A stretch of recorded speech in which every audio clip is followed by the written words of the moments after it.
We sure picked a hell of a week to take off. Let's dive right back in. The most recent issue of The New Yorker features the Gateway Arch as a broken landmark, white and black, with a missing top section. The design got a lot of attention, though the concept had already been done by a different artist. We'll just call that a little sink and move on, because Loren Coleman caught a bigger one. He notes that a supposed plot was intended to kill the Ferguson police chief and set off a bomb in exactly the illustration's missing section of the Gateway Arch. Anyone else feeling the deja vu? Even with those two different cartoonists doing the same drawing, I feel like I've seen this motif before.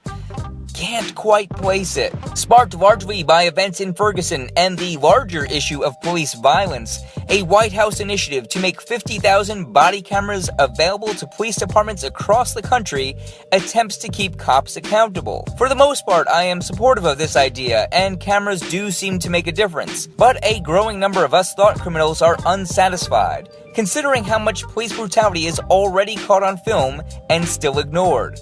Watch this St. Louis officer punch a handcuffed teen in the face and then successfully claim self-defense in court. Then watch a spokesman for the police association criticize the use of incriminating videos as evidence against them. He says police videos like these should be used to protect police, not go after them. Now it's become a gotcha sort of headhunter tool that we've seen Internal Affairs, frankly, go overboard with. You know, as if evidence and justice were a part of the legal system. With the world still reeling from the lack of justice in Ferguson, we have yet another non-indictment coming in from New York, with the choking death of Eric Garner. Yet another case in which there was footage. But still, nothing. No indictment. Not to worry, the people over at Fox News have their priorities in order. The grand jury has decided to not indict that officer. And once again, Arthur, I just want to point out that there have been these protests in Times Square, right outside of our building here, for the last week or so since the non-indictment came down in the Ferguson situation. So, I mean, I certainly hope nothing's going to happen here in New York City today, and we've got the tree lighting ceremony. Okay. Oh, that's right. It's holiday shopping time again. That's all that matters. It's like Giuliani's response to 9/11. Advice that I would give to people today, if they're home from work, is to go about a normal day. Take the day as an opportunity to go shopping. Go shopping! Consume! If you go out in the streets because police cover up murder, they'll call you a thug. But go out there to buy cheap Chinese crap, and they'll call you a patriot. It's an exciting start to the holiday season.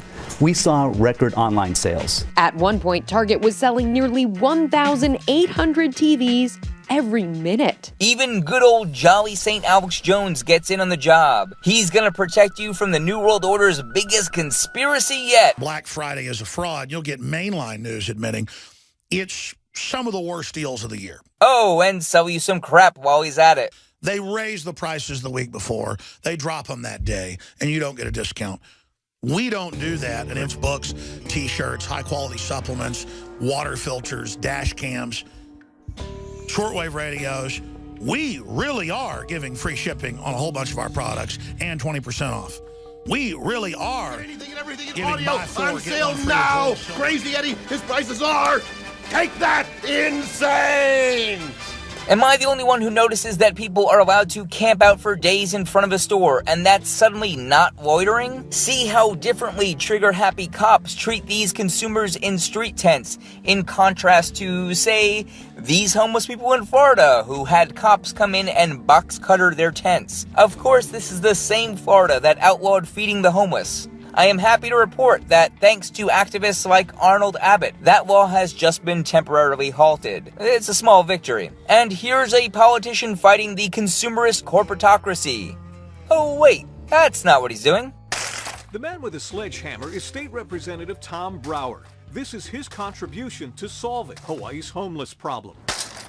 And I got tired of telling people, you know, I'm trying to pass laws. I want to do something practical that will really clean up the street. Anyone else note that he's symbolically fighting imaginary monsters? Speaking of which, we return to the work of Loren Coleman, who noted an interesting twist in the case of the Austin gunman Larry McWilliams. Larry changed his Facebook profile photo to an obscure Hierophant tarot card before the shootings. Loren connects this to previous tarot memes around the Batman shootings, most notably the Hanged Man tarot card. And he's not alone. Jason Barrera has focused on some of these same themes in his Strange Fruit post over at the Mask of God. He tied the Hunger Games and the Hanged Man together before the news of Jennifer Lawrence's Hanging Tree song.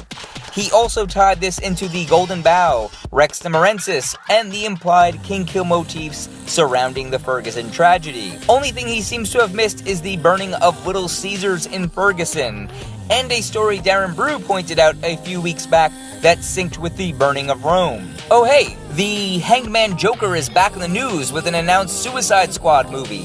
This syncs with my own Golden Bough work, which you can check out by watching the Suicide Kings video at thesyncbook.com/videos. The Pope is an important archetype in Suicide Kings, and you'll remember that he shares a tarot card with the Hierophant. He also has his signature 3-bar staff, which takes us to our final story. With the new Star Wars trailer comes upset reactions to a 3-bar lightsaber, which is strange considering one of the original 1977 posters features Luke with something that looks kind of like the same thing there. Anyway, the thing was quickly spoofed all across the internet, being turned into everything from Swiss Army knives to balloon animals and all sorts of weird shit. There's even this lightsaber menorah, which should fit perfectly with the new documentary I hear is being produced from Red Ice Creations.